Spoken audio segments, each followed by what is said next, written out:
In this lesson on rural regeneration, the players, we're going to see how different players use different criteria to assess the success of rural regeneration. So before I start the lesson, what I would like you to do is look at the question in the other box. It asks you to think about why are rural areas within the UK more disadvantaged than urban areas. So make a list. Think about the kind of factors that make those countrysides less advantaged than urban areas. I'll come back to this in a minute, so stop the video now and move and make the list before you move on. Okay, I hope you've done that. On the next slide, I'll come back to the list that I have. But in the meantime, let's have a look at rural disadvantage.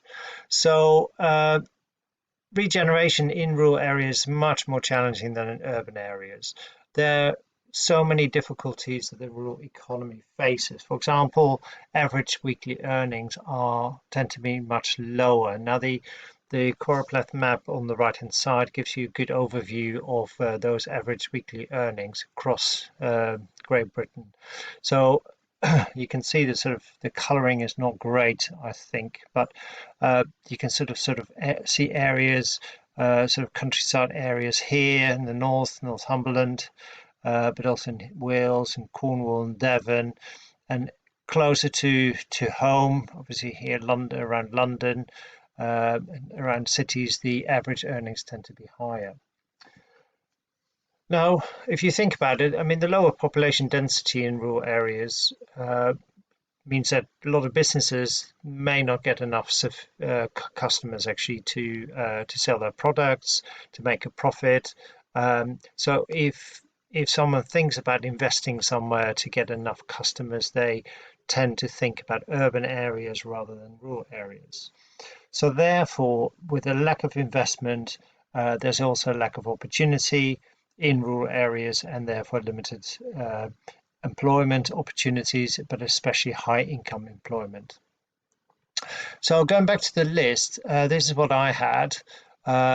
So rural areas tend to be sort of lower wages, more part-time work, often seasonal as well.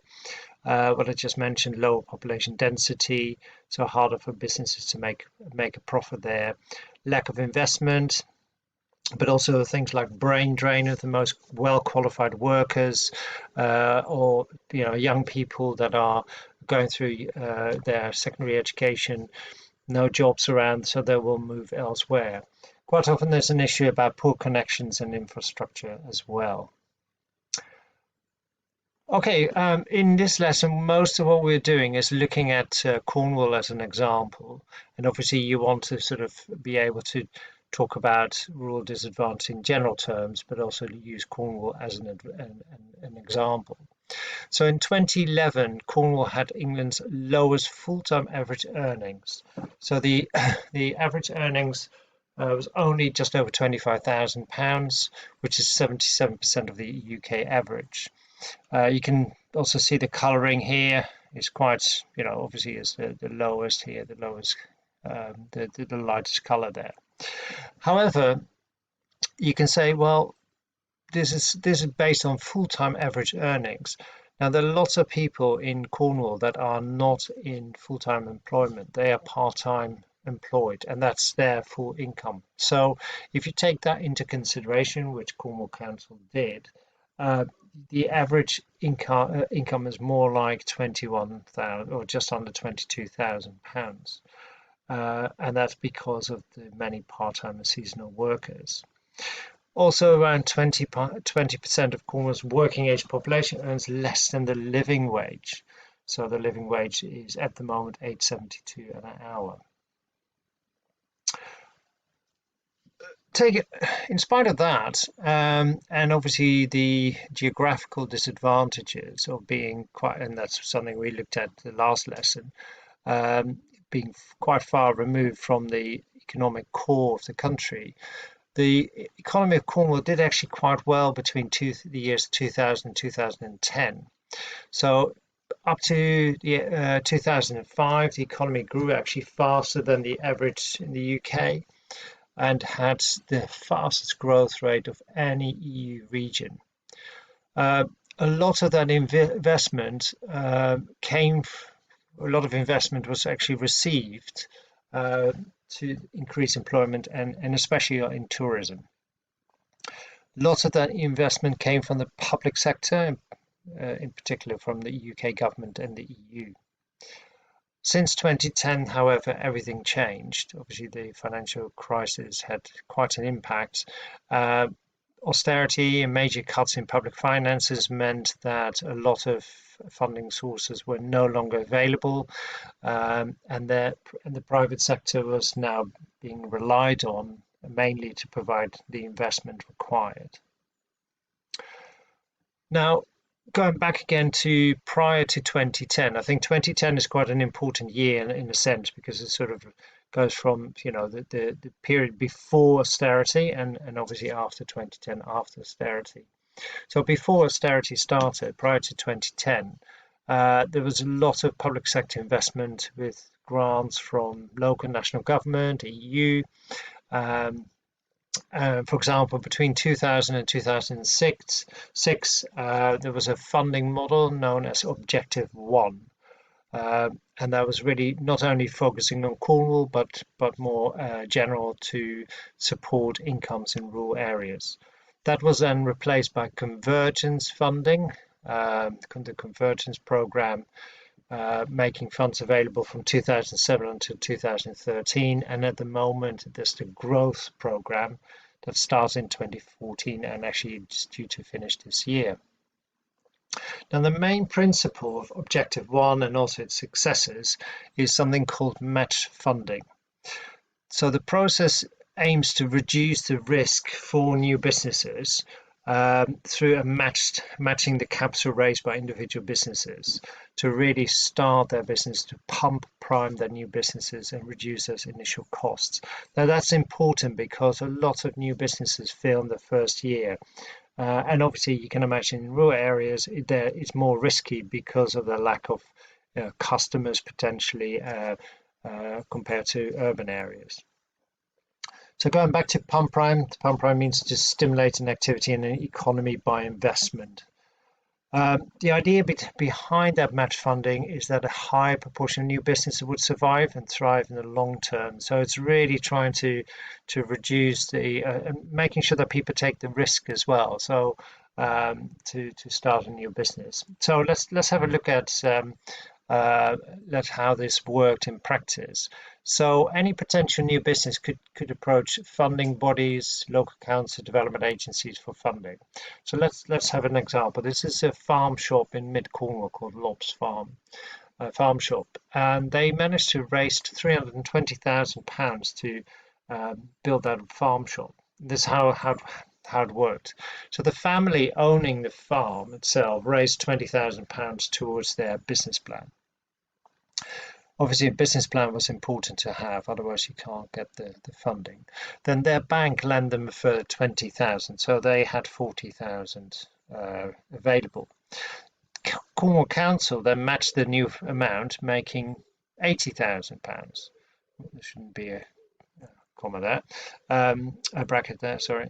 Then the Southwest Regional Development Agency, which was an agency that was supporting local businesses, that doesn't exist anymore, but matched this amount, making it £160,000.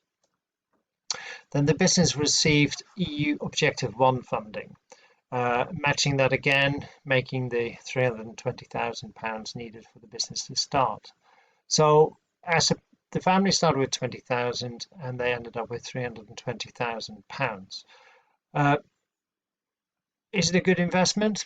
10 years later, the farm shop's annual turnover was £700,000 and it employed up to 20 people. So it created quite a substantial number of jobs. So by 2007, Objective 1 had backed hundreds of projects in Cornwall with quite a substantial amount of money. So obviously there's lots of key players in the regeneration of Cornwall. Let's have a look at some of those. First of all, the European Union still providing match funding, but obviously that's going to finish by the end of the year because of Brexit. We have central government, and before it was abolished in 2012, as I mentioned before, the Southwest Regional Development Agency made investment grants available that came from central government. Now that's all gone. The investment grants have been cut, and or whatever is given out directly by central government. You also have local government, obviously the important player, the public sector there, NHS and Cornwall Council are actually the county's largest employers. So the public sector is the largest employer. Funding funding that is not directly available anymore to support businesses like it was available in the past, because Cornwall Council doesn't have those funds anymore. But what they are able to do is to provide things like rebates on business taxes and local enterprise partnerships as well, supporting business growth. Various stakeholders in the local economy. Obviously, there's lots of local businesses in tourism, food, farming. Also, banks are important players as well. There are a variety of environmental stakeholders, so organisations such as the National Trust, English Heritage, and the Royal Horticultural Society. They all own very large areas of land. Also, think about Cornwall as having a huge potential for renewable energy. And finally, stakeholders in people. So the combined universities in Cornwall and other higher education colleges are an important stakeholder as well. So what I would like you to do is actually explore a little bit more these projects funded through the match funding in Cornwall. Thinking back as well to those stakeholders that are involved in these different programs.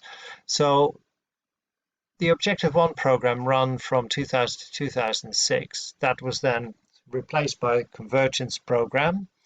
And then at the moment we are in the growth program phase. What I'll do is these different web links, I'll put them on Google Classroom for you to explore, and I want you to look at some of the projects that are funded through these different match funding streams, and explore a little bit more about how they manage to be put in place and develop, etc. And then during the lesson I'll ask each one of you to share with us what the different projects or one or two projects you explored in detail. Okay, enjoy.